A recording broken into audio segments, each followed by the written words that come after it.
Bekukan Otsus dan gelar perundingan. Ketika bicara negara Indonesia, tentu tidak terlepas dari bicara sejarah bangun negara. Di mana Indonesia dibangun atas kesepakatan bersama oleh pendiri bangsa. Soekarno dan The Founding Fathers lainnya sangat membuka ruang dan menghargai proses demokrasi dengan perdebatan gagasan. Dasarnya adalah kesepakatan bersama mendirikan sebuah negara dari gagasan-gagasan yang dilahirkan. Logikanya, ketika merumuskan sesuatu kebijakan dalam pembangunan nasional, mestinya juga didasari pada kesepakatan bersama. Bukan pada pemaksaan kekuasaan. Apalagi Indonesia yang multikultur, multiras, multikebudayaan, mestinya proses demokrasinya harus dimatangkan dalam semangat kebangsaan.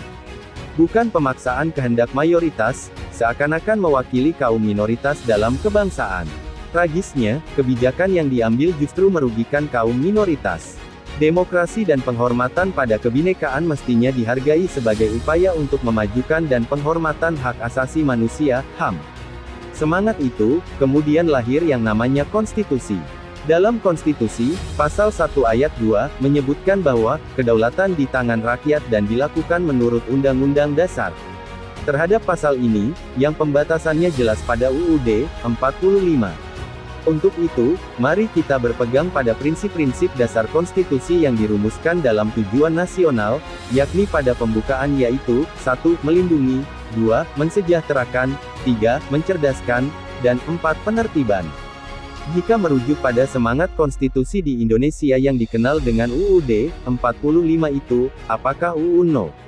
21 tahun 2001 tentang otonomi khusus Papua telah memenuhi tujuan nasional? Jika tidak terpenuhi, dan turut menghancurkan kehidupan orang Papua, apalagi selama berlangsungnya otonomi khusus justru mengancam kehidupan warga bangsa, maka sebaiknya tidak perlu dipaksakan. Dalam kenyataannya, pelaksanaan otonomi khusus tersebut hanya menyenangkan para pejabat di tanah Papua. Sebaliknya rakyat malah yang sengsara dan semakin menderita kehidupannya. Maka wajar saja kalau rakyat Papua memiliki hak konstitusional untuk menolak otonomi khusus tersebut. Untuk itu, pemerintah pusat tidak perlu memaksakan kehendak. Penolakan Otsus sudah berjalan sejak tahun 2004 lalu. Pada tahun tersebut, Dewan Adat Papua, DAP, sebagai lembaga adat yang menjadi payung adat bagi seluruh rakyat di tanah Papua melakukan aksi besar-besaran di Jayapura, ibu kota provinsi Papua dengan menolak otonomi khusus.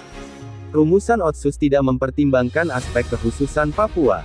Tidak juga menjelaskan pada pasal mana saja proteksi tersebut dirumuskan. Penolakan Otsus terus berjalan di tanah Papua. Bahkan di tahun 2008, rakyat Papua di Nabire juga melakukan aksi dengan membawa peti mati yang bertuliskan, otonomi khusus telah mati. Aspirasi rakyat itu oleh DPRD Nabire, dibawa ke DPRP Provinsi. Tahun 2009 dan 2010, di Jayapura, dilakukan aksi besar-besaran yang diorganisir oleh Forum Demokrasi, Fordem. Aksinya dipusatkan di kantor MRP, DPRP dan Gubernur dengan isu yang sama. Aksi-aksi penolakan Otsus di Papua berjalan terus tanpa henti. Bahkan di tahun 2021 lalu, di Dogiyai dilakukan aksi besar-besaran 2 kali menyampaikan penolakan terhadap otonomi khusus dan penolakan pemekaran Provinsi Papua. Aksi di Dogiyai merupakan aksi seluruh komponen rakyat Papua di Dogiyai. Rentetan semua itu menunjukkan bahwa rakyat di Papua menolak Otsus. Sementara di Yahukimo, rakyat melakukan aksi yang sama untuk menolak Otsus. Sehingga oknum elit di Jakarta jangan mengatasnamakan rakyat untuk mendorong otonomi khusus revisi. Rakyat hari ini meminta referendum sebagai jalan demokratis.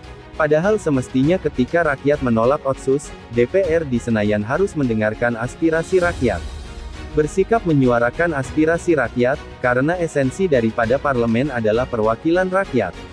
Ruang aspirasi dan dengar pendapat rakyat harus dibuka selebar-lebarnya. Hari ini rakyat sudah menolak Otsus. Jangan lagi direkayasa untuk melakukan revisi undang-undang.